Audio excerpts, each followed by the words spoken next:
let's shift gears to the NFL and get this story out of the way, and then we'll start breaking down all the action that we saw yesterday during that glorious Sunday of football. So here we go. Urban Meyer tells all. Urban Meyer's side of the story, his quotes, why he's such a garbage coach, why he is such a non-motivator. We hear it all from the horse's mouth here of why. And it's kind of seeming from the first quote on the tweet that he's just such a competitor. He just loves winning so much. He's an asshole and will not apologize for getting the wins. All right, let's see what this man is truly saying here.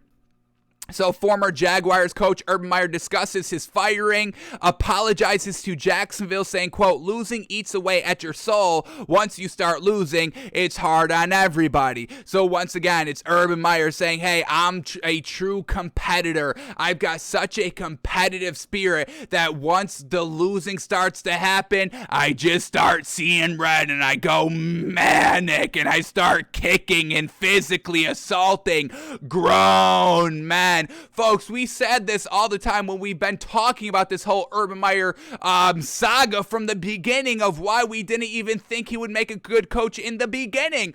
Because Urban Meyer coaching, and once again, I don't want to call college age people kids because they're not. I was there. I never wanted to be called a kid in college. I'm like, what are you talking about? I'm in college. I'm getting that education, which everybody, kind of says, hey, this is what you got to do in life. And I was taking on debt. Grown-ups take on debt. You're going to call me a kid in college taking on debt? No, you better give me some respect. So we are going to respect the kind of college athletes. They're not kids. They're young adults, young men, but coaching young college-age men is 1,000% different from coaching actual grown men with wives and families and kids and other nonsense to deal with other than sports. Now, once again, you get paid millions of dollars. We get it. That's your job. But still, at the end of the day, it is still kind of a sport. It is still kind of a little bit of a luxury. Yes, you get paid for it because it's a great skill and you bring in, viewers and money and revenue. So that's what the high,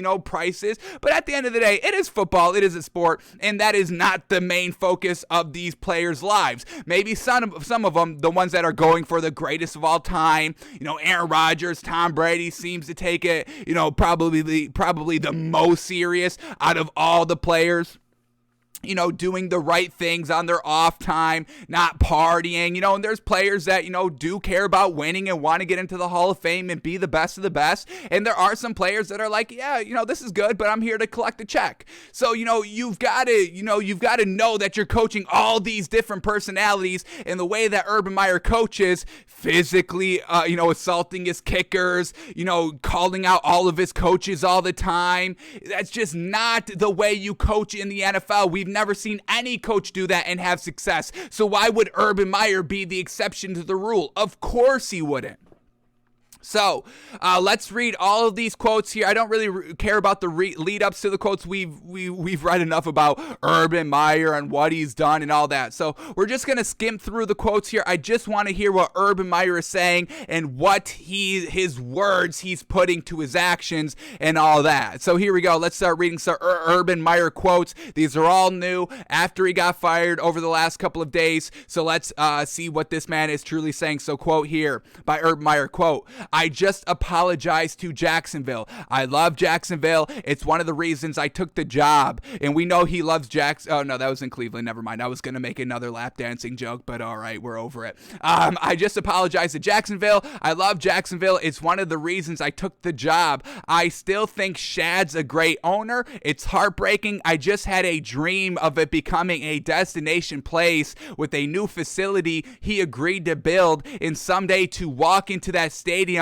where it's standing room only, because I know how bad the people of Jacksonville want it. So I'm just heartbroken that we weren't able to do that. I still believe it's going to be done. It's too good of a place. So Urban Meyer thought he was going to come in here, be, the Bill Belichick of Jacksonville, and they were going to bring Super Bowls and titles, and Jacksonville Stadium was going to be packed full of attendance week in and week out because of Urban Meyer. So already right off the bat, we know he was delusional coming into this job, okay?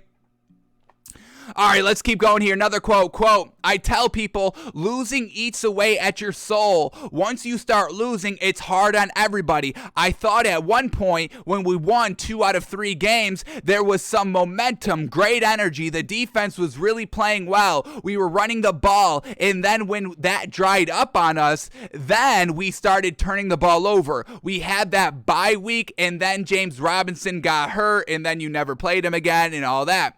So Urban Meyer thought, hey, once you start winning, it just comes easy peasy. No, you've got to keep it up. You've got to keep actively coaching. Maybe Urban Meyer took a couple of games off. He was like, oh, I figured it out. I've got the blueprint. Maybe a little bit like us, how last week we killed it in the betting game, and now we kind of got humbled this week. We were a little bit too big for our britches, and we got humbled. Urban Meyer got a little bit too big for his britches there, 2-3 games, and, no, we see what happens. You're fired a couple of weeks later.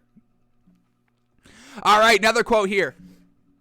Quote, someone asked me about Vrabrel's handshake. We're really close. And we talked about that, the game after the Titans, they got blown out 20-0. Urban Meyer, just kind of casually shakes his hand, doesn't even look at him, doesn't look at him in the eye, and just kind of passes him off. So this is what he's talking about here. Back to the quote. Quote, someone asked me about Vrabrel's handshake. We're really close. That had nothing to do with him. That's probably one of my issues, why I thought some of the things I said. I can't take losing. I try to accept it just eats away at my soul, and I believe our players deserve better. So once again, everything that Urban Meyer has said, done physically, it is all with losing. It's just because he's losing. That's why he's a garbage person, because he's losing, and it just brings it out in him. He tries to stomach it, folks. He tries to stomach it, and he just can't stomach it, and it all comes out. It's like venom. It just releases out of Urban Meyer once he starts losing and losing. He's got to take his anger out on somebody. It honestly sounds like you have anger issues. When things aren't going your way and you get mad, you act out. Don't kind of hide that behind the guise of losing and competition and NFL and football and all that, Urban, okay? So I'm not buying that Urban Meyer is just so passionate about winning, and he wants the best out of everybody, and he believes truly to his core that his players deserve so much better that he will do anything to win games. I'm not buying that, folks. Yes, everybody loves competition. Everybody hates losing. Do you see Bill Belichick smacking players around? Of course not. Please save us, Urban Meyer. There's been high-level winning in the league way before you. You're not some prophet. You're not the biggest brain, competitive IQ out there that, you handle and process losing so much more differently and so much in an artistic way that you're kind of like the Van Gogh of coaching. Please spare us, Urban Meyer. Please spare me. I'm not buying any of this garbage. All right, what else do we got here? Another quote.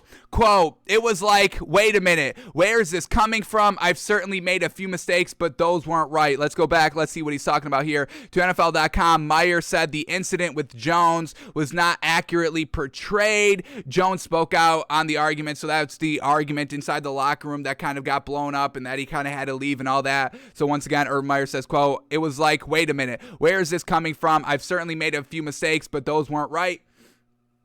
All right, and then after benching Robinson, we get a quote here. We discussed it as a staff. When you see someone lose the ball or even see them be loose with the ball, get them out of the game, get their mind right, and then get them back in. When he fumbled, I said, take him out. We took him out, and then we had a lack of communication about when to put him back in. Now, this is like the only pass that we are giving Urban Meyer. We never harped on Urban Meyer as much as everybody else about the benching of James Robinson. Nobody accepts fumbling, folks. Even Bill Belichick, Ramondre Stevenson fumbled against the Colts and didn't even lose it this last week, and they still kind of lowered his overall production for the rest of the game based on that one not even lost fumble. So I've got no problem with Urban Meyer benching a running back for fumbling. That's the thing that we don't weigh any, that we don't put into our criticisms of Urban Meyer. It's everything else. It's all the abusive and verbally and emotionally and physically abusive stuff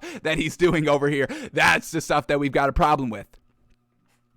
All right, another Quote here by Urban Meyer. Meyer was asked if he believes in Lawrence, if Lawrence will be a successful pro. Urban Meyer says, quote, he's going to be great. He's 22 years old, thrust into a place that lost 15 straight games, thrusted into a place with a maniac as a head coach. You should also add that in there. But back to his actual words. He had some devastating injuries to his offensive skill guys. DJ Chark went down, Travis Etienne, then Jamal Agnew, and then tight end Dan Arnold. Those are all our fast guys, and we had enough talent. I'm not blaming that, but we had to be more creative. I just think we could have done better, but there is zero doubt Trevor is going to be a great quarterback in the NFL. Well, they just had 23% third down conversion this week. I don't know about that. What else do we get here? Another quote here. What do we got?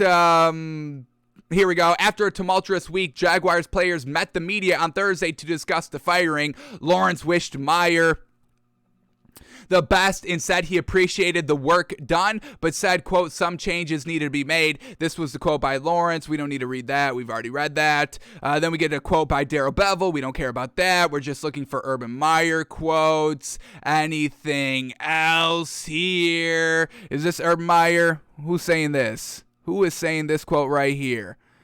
All right, that seems like Darrell Bevel again. All right, here we go. Urban Meyer.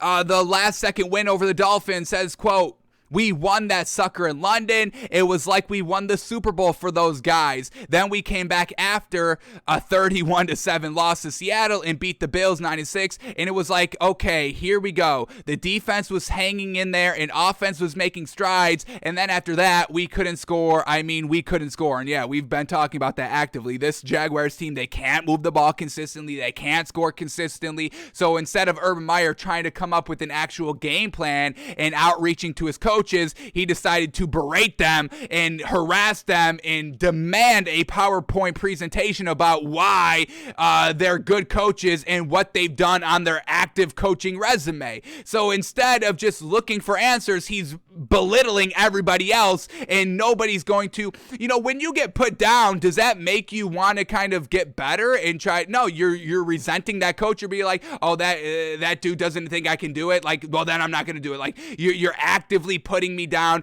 You're actively thinking like I'm a garbage, a joke of a coach and all that. So I've got nothing to impress you with. What's my motivation to impress you? To make you like me? To make you kind of talk to me like an actual human being? That's what it's going to take? I'm not buying that. I'm not playing that game.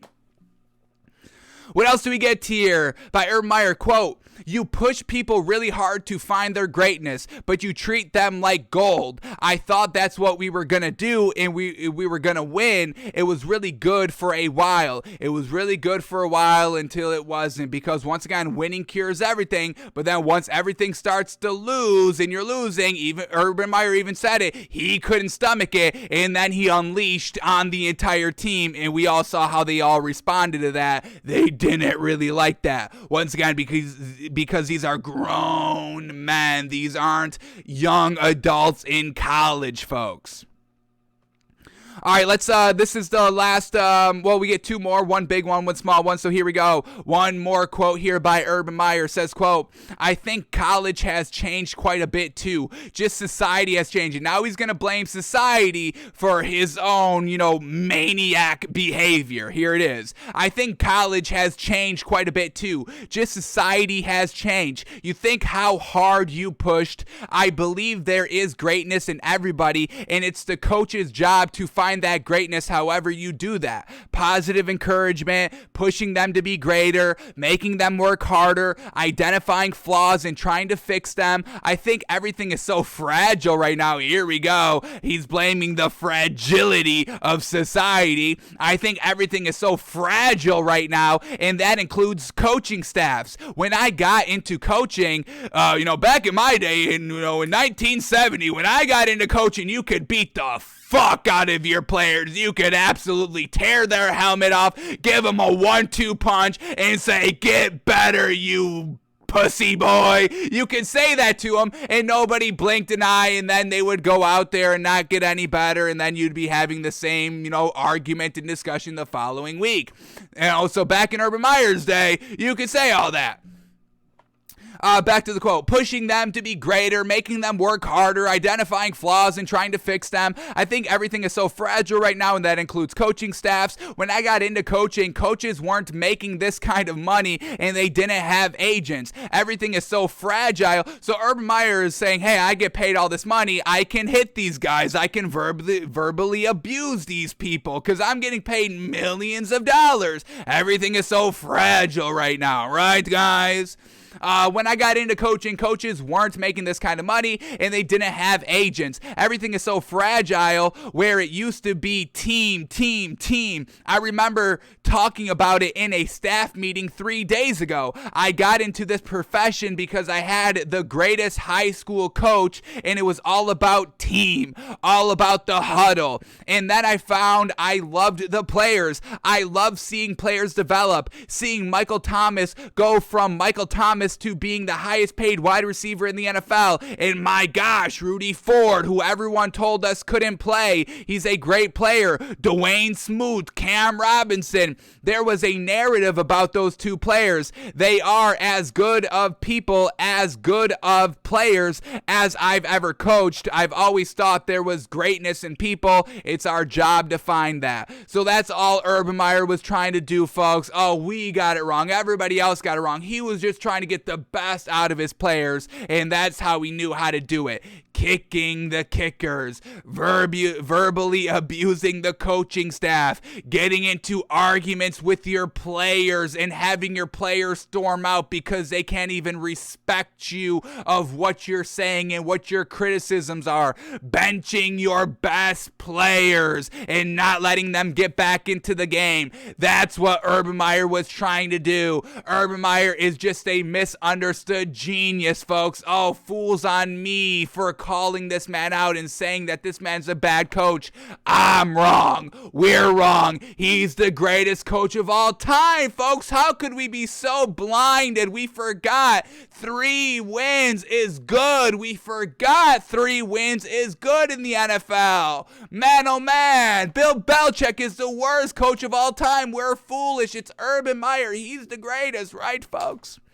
So we're done with Urban Meyer, thank goodness. I hope he doesn't return to Fox because I can't even, I don't even really want to watch this dude anymore. I'm kind of done. I'm over this man of what we've seen him do in the NFL. Truly over it. He doesn't understand the game. He doesn't respect the game. Yes, you had success in college. Congratulations in a non-salary cap thing where your brand is everything and that attracts the best players. Congratulations, Urban Meyer. You won. You won when the playing field was never even. With the playing field is even in the NFL because there is a salary cap. Everybody has the same amount of money. Congratulations, Urban Meyer. You won in an unfair college, unbalanced system. Congratulations, Urban Meyer. You truly are a very, very great coach. We apologize for ever doubting you. Congratulations. You are the greatest to ever do it. That's all you wanted to hear, right? That's what you've heard. We're telling you now, please never bother the NFL in any capacity ever again. Thank you. So, we're done with Urban Meyer, folks, and I'm just so surprised that this story is not getting more attention and why people aren't going more harsh on Urban Meyer. I don't get it. Maybe, the media loves him, and that's why nobody's truly drilling Urban Meyer, but I mean, folks, he didn't even make it a year, folks. How many coaches don't even make it a year? Obviously, what has been going on in the locker room, maybe there's even more potentially to come out because now the Jaguars are kind of holding back all the money that they kind of, signed on the contract that was in the contract. They're kind of saying, hey, we don't owe them that money anymore. And, so we'll see if any more information here comes out on Urban Meyer. But for the Jaguars to truly not pay him that contract, it truly seems like, their lawyers are kind of confident in their ability to defend that stance of not having to pay Urban Meyer his contract. So we'll see if anything comes out. what we've heard, I'm sure there's more. I mean, I doubt we've heard everything that Urban Meyer has done wrong as a head coach here in Jacksonville. But man, oh man, folks, I think he's getting away a little too easy out here. Not to us. We've been on this man, but it's just kind of strange that nobody else in the national media is kind of going more in on Urban Meyer. It's kind of weird, but it's interesting. We'll just leave it at that. It is interesting that people are not clowning Urban Meyer, knocking Urban Meyer more than what they are now.